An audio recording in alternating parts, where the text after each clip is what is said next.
Been a fun little build that I've been working on, and then basically it's just a mage build, but you go all HP, and then you run this set of relics, and then you run these set of skills with this set of, and then the key is to use either dense cloud, and you get like dilemma, inert gas, talent skill, and you can also go down this path as well, and go down the pumpkin witch route, and you just make it so your skill crits do a stupid amount. I mean, it's just kind of a question of whether you want to do AoE skill and do that 13 seconds after the battle starts and then increase your regen, or if you just want to be like the pumpkin witch and just basically do it every skill crit.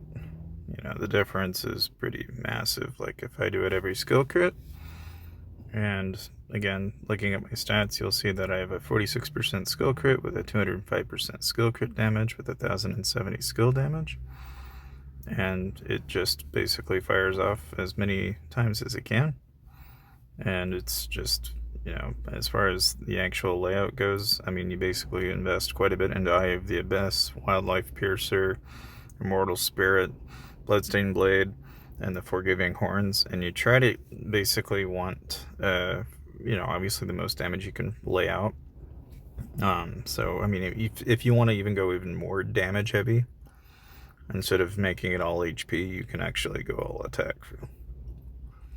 The only reason I go HP is mainly because when you look at how split off it is, my HP bonus is at like 9, but if I go all attack, it's 1600. And so then the amount of damage I do quads up quite a bit. And as you can see, it works out to do a stupid amount of damage. And then you just basically go off of like this. It goes boom, boom, boom, boom, boom, boom, boom, boom, boom, boom, boom. Yeah, it's just, it fires off like crazy. So if you're wondering, like, how does that work out in PvP? You know, if I go against like another nightmare, for example, this is kind of how this plays out. It just makes you kind of tanky because you'll have a fairly high regen. So you become basically a tanky regen mage. But it works out pretty well. Now, if I go against this guy, I don't know, there's a chance it might work, chance it might not. It just kind of depends. Sometimes I can tank and other times I can't. But like that one, I was able to win. We could try Trap God, see what it does. And again, it's the same principle, but like he's super, yeah. So like his is a little bit too high. Part of the reason why that it's not doing as well is I need to work on the artifact enchants, because you want elemental wrath, and preferably without global combo damage. You want skill damage in that slot, and then you just want to basically work on everything that can give you that skill damage. And then once you've got global skill damage up by 4, then that's where you basically just tack in all the way. I'm you know, still running a Plume Monarch build, so I moved over to Prophet to kind of play around with it, and it's definitely viable. As you can see, like it's totally an angle. As far as the talent tree goes, I mean, basically I pick up all the skill damage I can get, and the active skill regen, the skill cooldown acceleration, and then the HP from the skills. You know, and so that's basically how this one works. And then with the regen set I have on, I've got like 4.7% regen.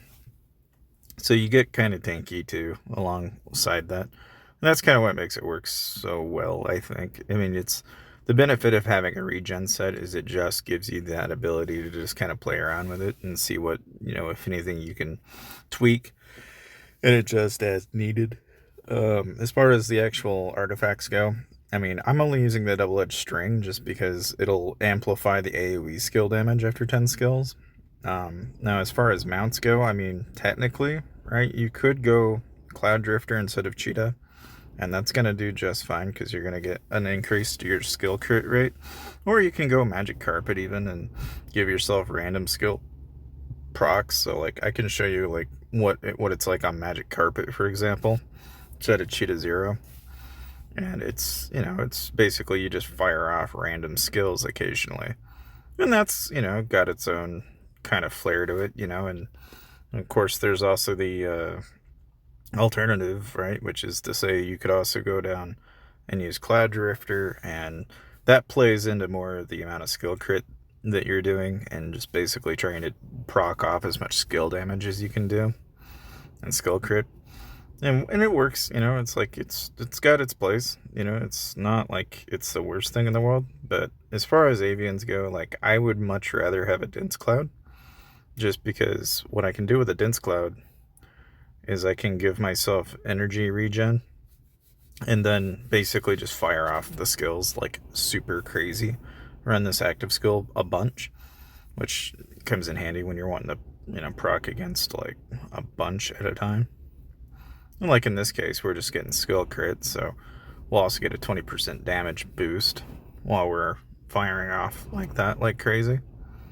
And so, it's got its place. Like it's totally an option. It's just part of the reason why I like Cheetah Zero though is because it's so freaking OP with the fact that you can go immune for 3 seconds. But in any case, if you want to save some money though and build a class like this, feel free to check this part of the video out, and I'll see you guys.